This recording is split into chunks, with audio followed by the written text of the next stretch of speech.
Never in my life have I fiended so hard for a yo-yo to review. Seriously, I was in EOS's DMs convincing him to convince Mark. I was joking, not really joking, about Mark sending me a Diffraction V3 for review. I wanted a Diffraction V3 for review bad. EOS went ahead and did his thing, and one day, Mark asked me for my address. So now, I get to review the Diffraction V3. And man, I've wanted a Diffraction for years. I had the Diffraction 2 bookmarked on Yoyo Expert for ages after it came out. Pretty sure all the way up until it sold out. And when it sold out, I was bummed. I wanted that thing. And can you blame me? Look at it. It has ski jump. That's like 90% of a good yo-yo for me, right there.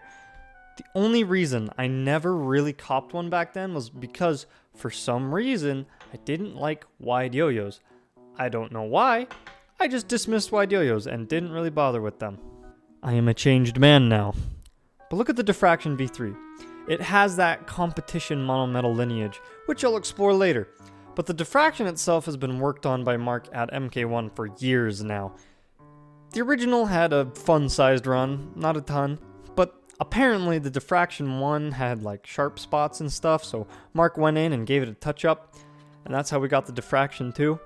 And then, after years of the Diffraction 2, Mark decided it was time to update the Diffraction.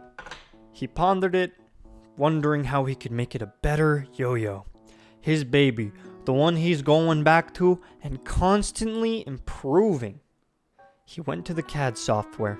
He opened up the Diffractions file, and he gave it a longer axle. Don't worry too much about missing out on the past Diffractions. It's all incremental changes.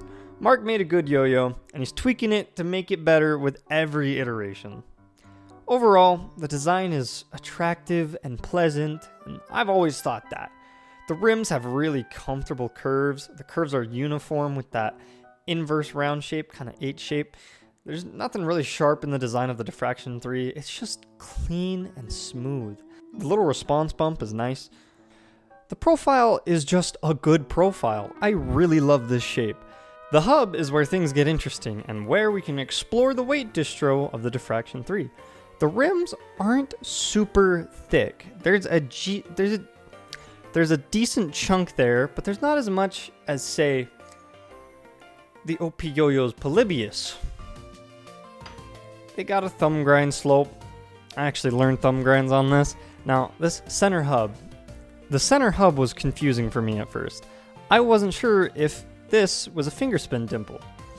It's not. The center dimple is completely flat. There's a deceptive amount of center weight in this yo-yo. It takes some material to not only have a 10mm axle, but to also have this finger centering hub. I'm not calling the yo-yo center weighted. I'm just saying there's probably more center weight in this yo-yo than you'd initially anticipate. The Diffraction is not a min-maxed yo-yo, at least not stereotypically. I don't know. Mark loves to min-max moment of inertia in his yo-yos, but the Diffraction isn't about min-maxing with the design, not as I see min-maxing. The width is 46mm, not crazy wide, but decently wide. The diameter is 56mm, which is fairly standard. And the Diffraction maintains the trend of MK1 yo-yos never going over 65 grams. Because I don't know why. Mark has delicate hands, I suppose. All in all though, I'd argue that the Diffraction 3 fits the design characteristics of the modern competitive monometal. That is, I feel it's wrong not to lump it in with the likes of the Invictus, Shutter Wide Angle, and Recognition. It just has a similar design language. Wide, H-shaped with rim weight. You get the idea. Because of that, I will be comparing this bad boy directly to the Invictus. Maybe it's time for me to invest in a Schwangel because, the more of these that release, the more the standard monometal shifts into the sphere of the Schwangel. Unfortunately, I'm broke and want other yo-yos. So the Diffraction 3. This is a very balanced yo-yo in terms of play. The Diffraction 3 may be one of the most generalist yo-yos I've played with in some time. Across the board, it's one of those yo-yos that's just kind of good. If you're a tech head, there's lots to love. The Diffraction isn't too wide to disrupt tight formations while also catching okay for the whips. It doesn't snag with lots of string layers due to the wide gap width. And it's very comfortable, which is good for tech. It's not an unwieldy yo-yo, and the pacing doesn't feel unnatural, so you don't speed up in any particularly obtrusive ways for tech. If you want to go fast, the Diffraction V3 is pretty par for the course. It's not an inherently sluggish or slow yo-yo, but honestly, I wouldn't call the Diffraction a speed-oriented yo-yo. It's one of those go fast if you want yo-yos. It can handle going quick, but don't count on the Diffraction being an inherently fast yo-yo. Some yo-yos can really kind of push you to go fast, and the Diffraction is not one of them. If you want to do grinds, there's a ton to love with the Diffraction.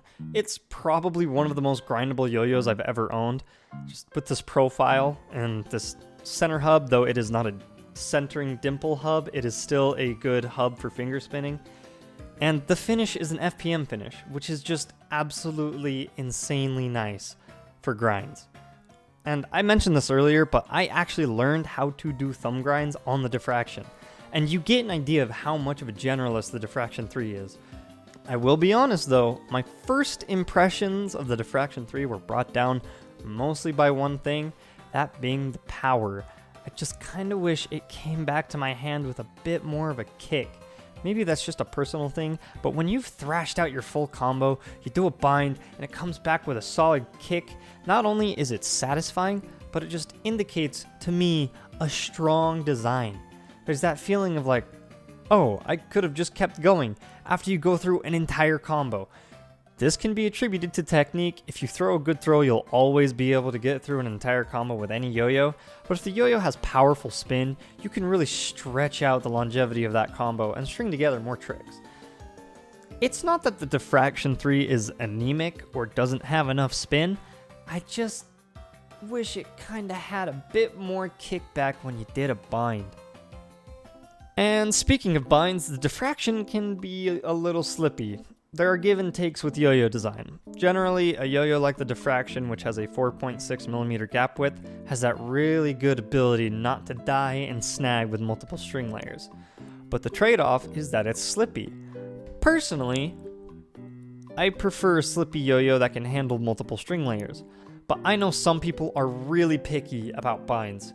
And if you really want those Gorilla Grip binds, I guess you can just toss in some sort of super grip pad. And finally, horizontals. Diffraction 3 does zontals. I don't know, it's not bad for them. It's not like trying to do zontals with an organic or something. But it's not as good as like a zontal bimetal goat. It's just there for zontals, it does them. This might not be the most helpful take for the sake of reviewing purposes, but like, what do you want me to say?